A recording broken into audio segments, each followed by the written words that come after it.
Hello! I hope you're well. Welcome or welcome back to my channel. Today's video is my September reading wrap-up, and in the month of September I managed to read 6 books, and it was about 2,200 pages, a little bit more than that. To be honest, there wasn't a bad grape in the bunch.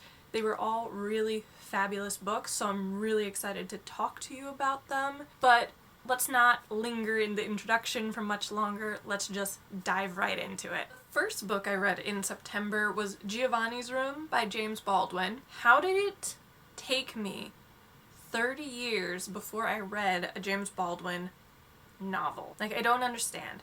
How is this book not required reading for any of my high school or college classes? How is this book not being recommended by everyone and their mother?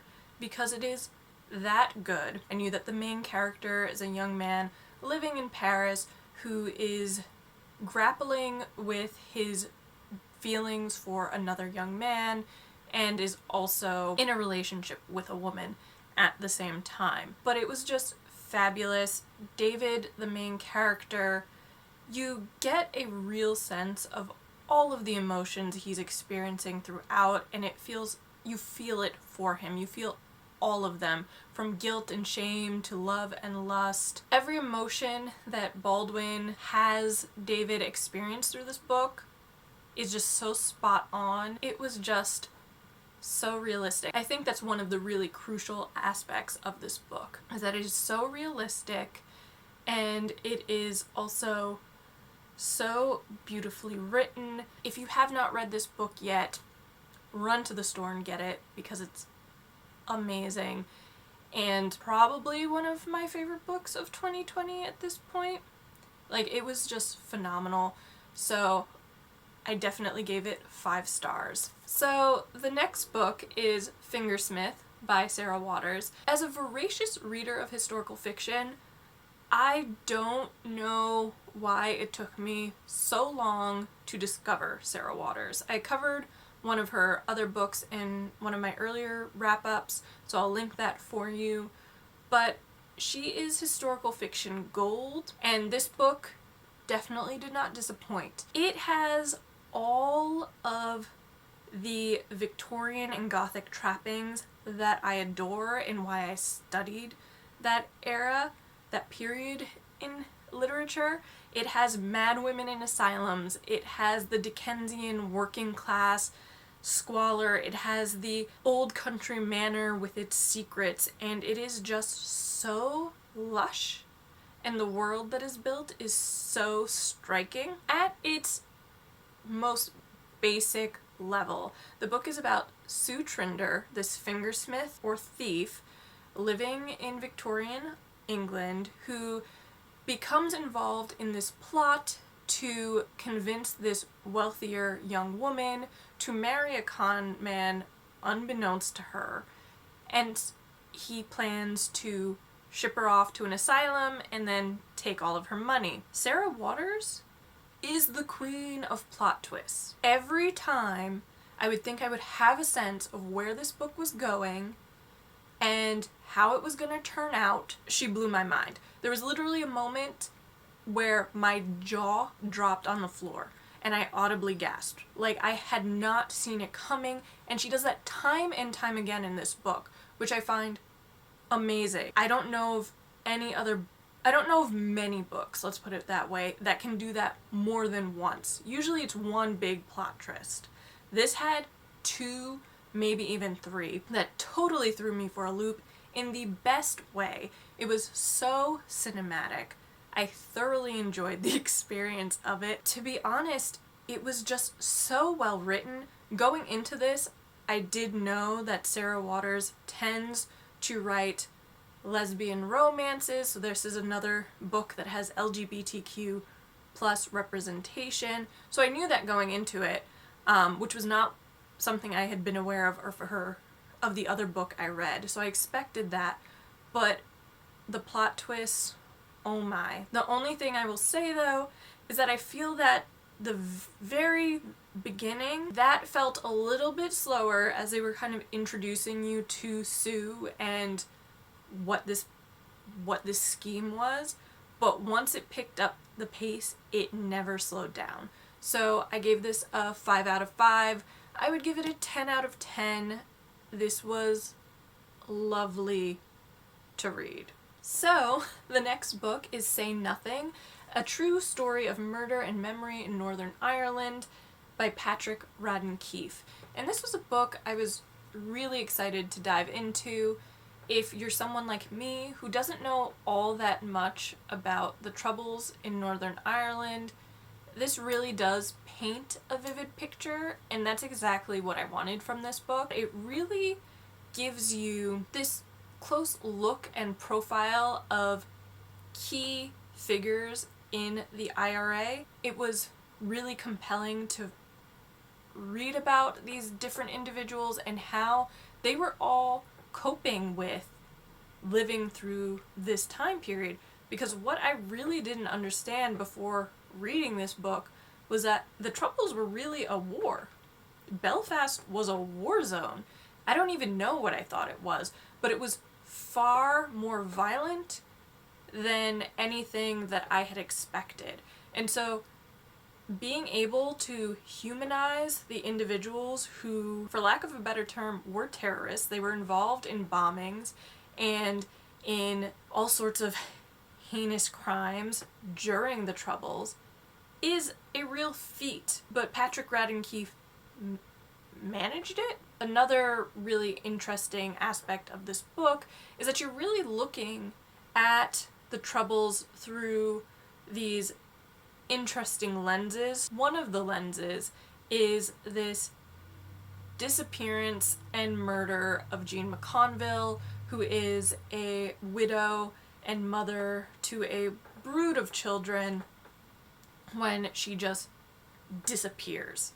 And it follows her children trying to find out what happened to their mother, trying to find her body, and so them really on this quest for closure. It was just a really well-written book, and I learned so much about what these individuals were suffering through between being hunted down for their involvement in the IRA, this silence that the IRA required of its members on pain of death, the imprisonment, the post-traumatic stress, and even a sense of disillusionment.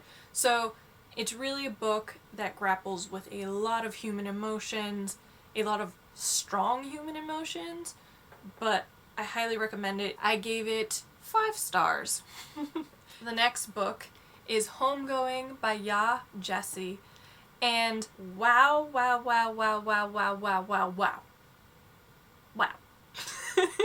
I don't use the word masterpiece often, but a masterpiece. This is a book that touches upon so many aspects of Black history, basically on 2 continents, because it's dealing with characters in Africa and also in the United States.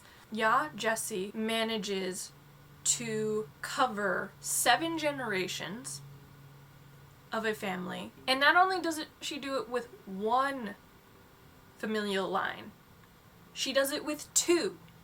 She is following the descendants of 2 half-siblings who don't know each other, and to do that in 300 pages, it blows my mind. I have to say, the entire book was strong, but once I got to the second half, those chapters, I think beginning with H, were the strongest, the most impactful, the ones that really hit me in the feels, but there wasn't a bad chapter in this book at all.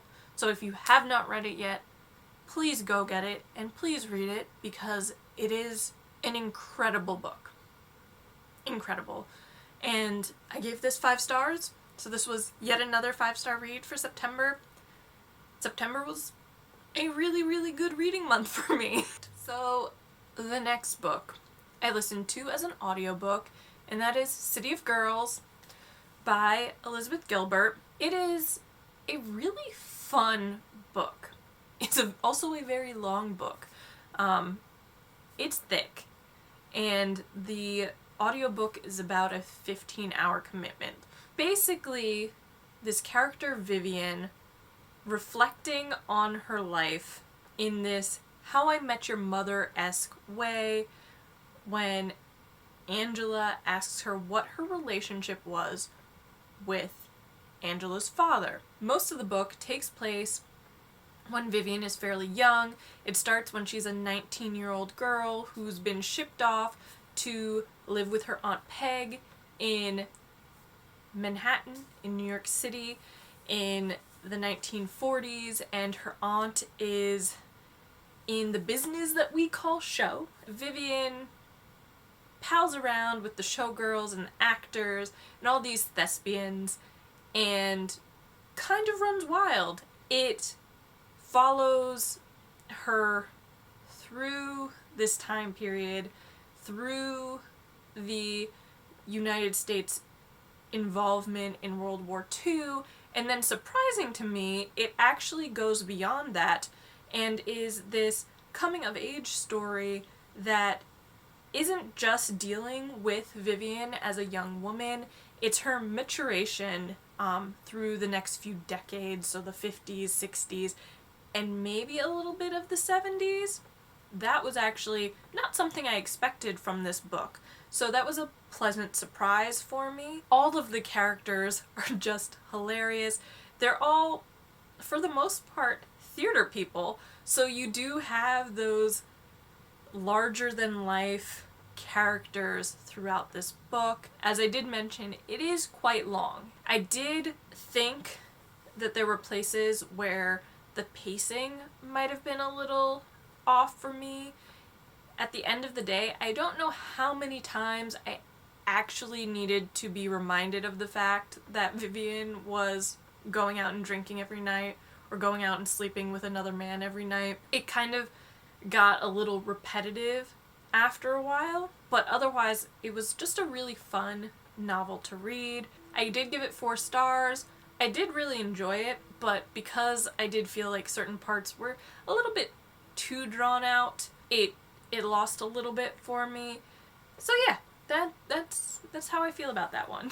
So my final book for September is Bringing Down the Duke by Evie Dunmore, which was a book recommended to me by my friend Liz. Hi Liz! I read this in a day. I couldn't put it down. This was just delightful, for lack of a better term.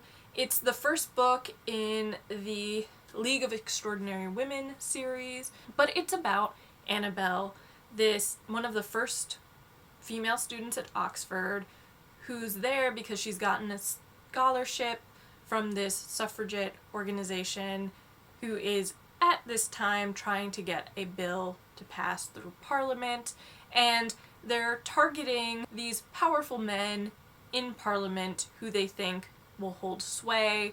Enter the Duke of Montgomery, one of their targets, and the love interest, obviously. But it was just this clever, quick romance, and I was rooting for them, Annabelle and the Duke of Montgomery, from the beginning. The Duke of Montgomery does it for me, but I was literally like, oh my god, kiss already. And then once they finally kissed, I was like, oh my god, have sex already.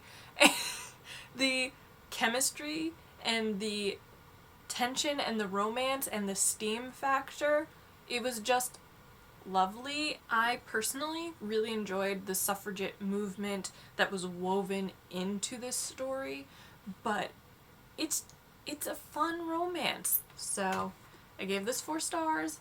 Thoroughly enjoyed it. That is my wrap up. As I said, I read a lot of amazing books in September. Probably my best reading month yet. Thanks so much for watching. If you did like this video, be sure to give it a thumbs up, comment, and subscribe. I'll see you next week. Bye!